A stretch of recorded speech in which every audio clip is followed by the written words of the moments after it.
एथी को देलन सब तनी मार लिए स्प्रे तनी देहिया तनी बढ़िया हो जा। हर हर महादेव। हम में मुआ दलक सरवा कौन बाबा आइल बा ऑनलाइन काम करता रहन जाके अभी बताते सारा हमरा लड़का सब के वजह रोक के रख ले बा।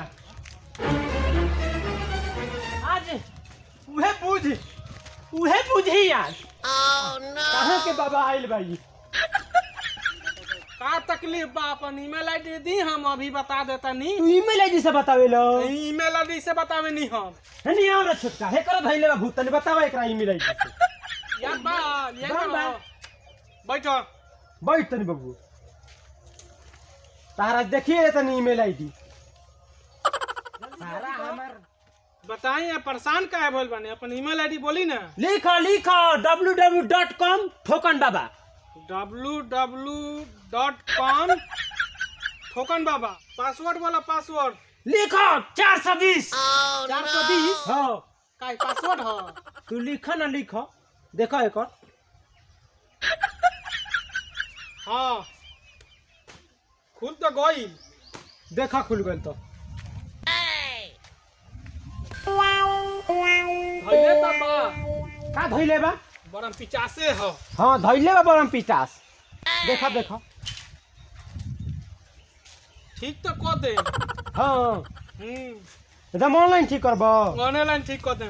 अच्छा जानते बानी के हमार ऑनलाइन पेटीएम से का हमार होखेला हां हां 15 किलो मरुआ लागी झारा ऑनलाइन झारा धइले तो बा बरम 50 धइले बानू एतिए का भइल मरुआ 15 किलो के। हां हां तू झारा ऑनलाइन हम ऑनलाइन व्यवस्था कइले बनता है अभी बनाए तनी हां झारा खारो चाहे बान हो अभी बोलाओ त नहीं हम मरुआ लेके ताहर हेलो